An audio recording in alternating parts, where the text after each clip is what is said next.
अस्सलाम वालेकुम नाज़रीन। इस्लामाबाद में हुए अंदोनाक कत्ल, जहां पर सारा शाहनवाज को बेदर्दी से कत्ल किया गया, उसके हवाले से जो शाहनवाज था उसके जो वालिद हैं एयाज अमीर साहब ने अखबार में एक आर्टिकल लिखा है और उस आर्टिकल में उन्होंने सारा शाहनवाज से अपनी मुलाकात के बारे में जिक्र किया है, अपने बेटे के नशे के बारे में जिक्र किया है, उस रात के बारे में जिक्र किया जिस दिन उसने पहली दफा कत्ल करने के बाद सुबह मॉर्निंग में एयाज अमीर को कॉल किया, उसके बारे में लिखा है। और साथ साथ जो जेल के अंदर जहां पर हवालात में बंद थे वहां पर बिरयानी कैसे पहुंची, खाने कैसे पहुंचे, खानों की खुशबुएं कैसी थी, उस बारे में भी एयाज अमीर साहब ने डिटेल में जिक्र किया है। और साथ अपनी तरबियत पर भी उन्होंने रोना रोया है, वो आपके सामने उसी तरह से पढ़कर बयान कर देते हैं। जो कॉलम है उसका टाइटल है कहने को क्या रह गया है, यानी अब मेरे पास कहने को कुछ नहीं है।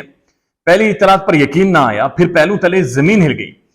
कुछ ये ख्याल था कि शायद जख्मी होने की बात हुई हो, इसलिए हर एक से कहा कि फौरन वहां पर पहुंचे। चंद लम्हों में अलबत्ता मौत का पता चला, जो जैसे जमीन पर अंधेरा छा गया। ये उस वक्त का बात कर रहे हैं जब उन्हें पहली दफा कॉल गई। अल्फाज नाकाफी हैं, बातें फजूल हैं। एक दो दफा ही मिला था, यानी ये कह रहे हैं कि सारा से एक दो दफा सिर्फ मिले थे। इतनी खूबसूरत, ज़हीन और मासूम लड़की अपने कमबख्त को, यानी शाहनवाज, कातिल शाहनवाज को उसके सामने कहा था कि तुम इसके काबिल नहीं, लेकिन काबिल होने की कोशिश करो। अब सोचता हूं कि कुछ और भी कहना चाहिए था।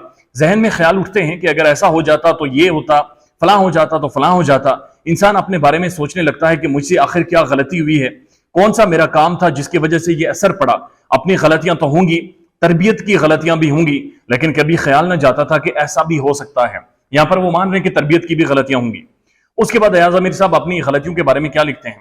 अपनी गलती जिससे इनकार मुमकिन नहीं, वो ये है कि खानदान इकट्ठा ना रख सका, यानी 2-3 शादियां की, उन बीवियों को तलाकें दे दी। अब ये बड़ा एक कल्चर है पाकिस्तान में कि शादी करें, छोटे से इख्तिलाफ पर तलाक दे दें, लेकिन उसका असर बच्चों पर होता है।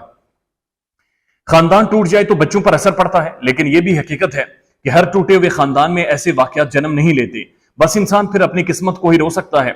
हमारा सदमा अलबत्ता अल्फाज तक है, जो हुआ वो तो सारा के साथ हुआ, और सदमा उसका खानदान बर्दाश्त कर रहा है, खासतौर पर उसके वालिद, यानी वालिद असल सदमा बर्दाश्त कर रहे हैं।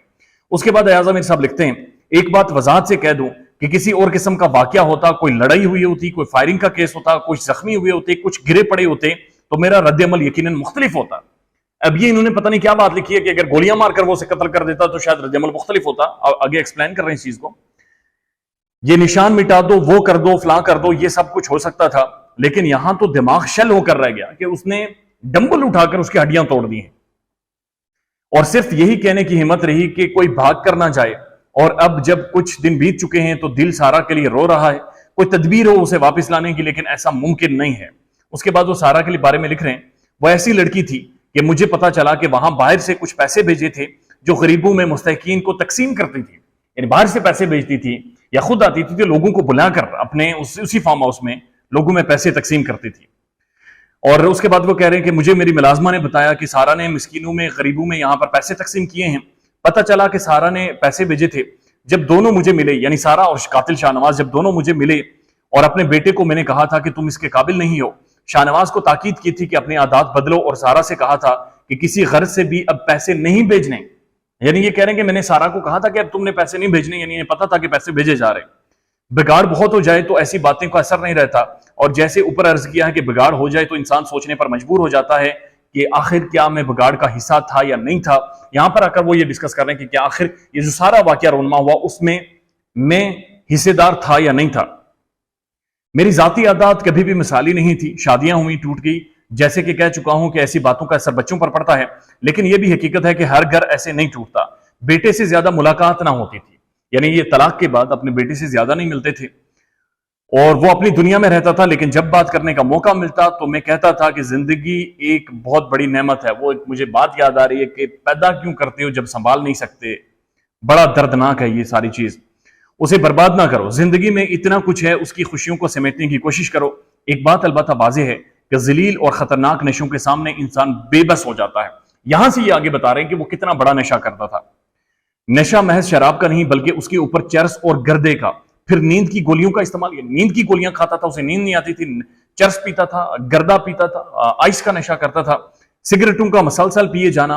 हाँ, ये सवाल जरूर उठ सकता है कि नशा तो बुरी चीज है, लेकिन इंसान नशा आखिर करता क्यों है, नशे की नौबत तक कैसे पहुंचता है, इसमें तुम्हारा कितना हाथ है, उसका क्या जवाब दे सकता हूं। औलाद गलत रास्ते पर चल निकले तो बहुत से मुहर्रिकात होते हैं, لیکن محرکات کے زفر سے صفات کالے کرتا رہوں تو اس سے اب کیا سارا ہمیں واپس مل جائے گی؟ اس کے والد یوں سمجھیے کہ اب زندہ مر چکے ہیں، اس کے والد کو شدید صدمہ ہے۔ اس کے بعد وہ لکھ رہے ہیں، لیکن ایک سوال دل میں اٹھتا ہے، پہلی بار جب میں سارا سے ملا تھا تو میں نے پوچھا اور شاہ نواز ساتھ بیٹھا تھا، یعنی سارا اور شاہ نواز دونوں ساتھ بیٹھے تھے جب ایاز امیر ان سے ملے، تو کہتے ہیں کہ میں نے اس سے پوچھا کہ کیا تم اس لڑکے کو جانتی ہو، اس کی عادات سے واقف ہو؟ اس کے بعد سارا نے کہا کہ میں سب کچھ جانتی ہوں، سب کچھ ٹھیک ہو جائے گا۔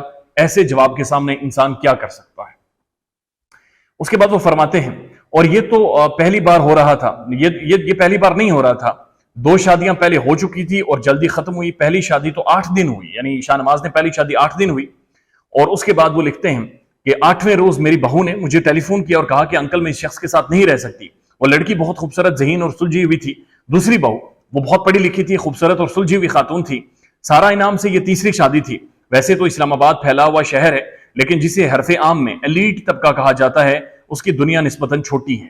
اب یہ کہنا چاہ رہے ہیں کہ جو ایلیٹ کلاس ہے اسلام آباد کی وہ نشے میں بگڑی پڑی ہے اور ان سے 2 نمبریاں سردرد ہوتی ہیں، وہ اسی طرف آ رہے ہیں۔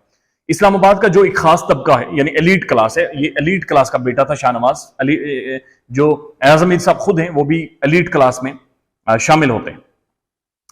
اسلام آباد کا ایک خاص طبقہ ہے ایلیٹ کلاس، اس میں لوگ شاہ نواز کو جانتے ہیں، اس کی عادات سے واقفیت رکھتے ہیں۔ چکوال آنا ہوتا تھا تو یہی حرکات ہوتی تھی، یعنی 2 نمبر نشہ کرتا تھا۔ چکوال آنا ہوتا تھا تو یہی حرکت کرتا تھا۔ نوجوانوں میں اس کی دوستی تھی، لیکن جو اسے جانتے تھے اس کی عادات سے واقف تھے۔ اس بنا پر شادیوں کو تواتر سے میں حیران ہوتا تھا کہ یہ کیسے ہو جاتی ہیں، یعنی جو لوگ جانتے تھے نشہ کرتا ہے، لوگ جانتے تھے یہ پنگی ہے، یہ گردہ پیتا ہے، یہ سوتا نہیں ہے، اس کے باوجود میں حیران تھا کہ اس کی شادیاں کیسے ہو جاتی ہیں۔ شاہ نواز کرتا تو کچھ نہیں تھا، ویلا انسان تھا، پیسے بھی بیچتا تھا۔ آج کے زمانے میں ویلے انسان کیا کرتے ہیں؟ ساری رات انٹرنیٹ پر گزار دیتے ہیں، اور یہ انٹرنیٹ کے بارے میں بات کر رہے ہیں کہ وہ ساری رات انٹرنیٹ دیکھتا تھا، ٹیلی فون اور انٹرنیٹ کے ذریعے دوستیاں کرتے تھے، ڈیٹنگ ایپ، انسٹاگرام، یہ سب چیزیں۔ اب وہ اس چیز کی طرف آخری حصے میں آ رہے کہ اس دن جو واقعہ ہوا، ایگزیکٹ اس دن کیا ہوا؟ وقوع کے صبح، یعنی جس دن قتل ہوا اس صبح مجھے شاہ نواز نے فون کیا۔ اس نے کہا کہ مجھے ٹرمینیٹر مارنے آئے ہیں، یعنی مجھے وہ ٹرمینیٹر جو الگ مخلوق آپ کو نظر آتی ہے وہ مارنے آئے ہیں۔ میں نے کہا کیا بکواس کر رہے ہو؟ اس نے کہا انہوں نے فولادی کپڑے پہنے ہوئے ہیں۔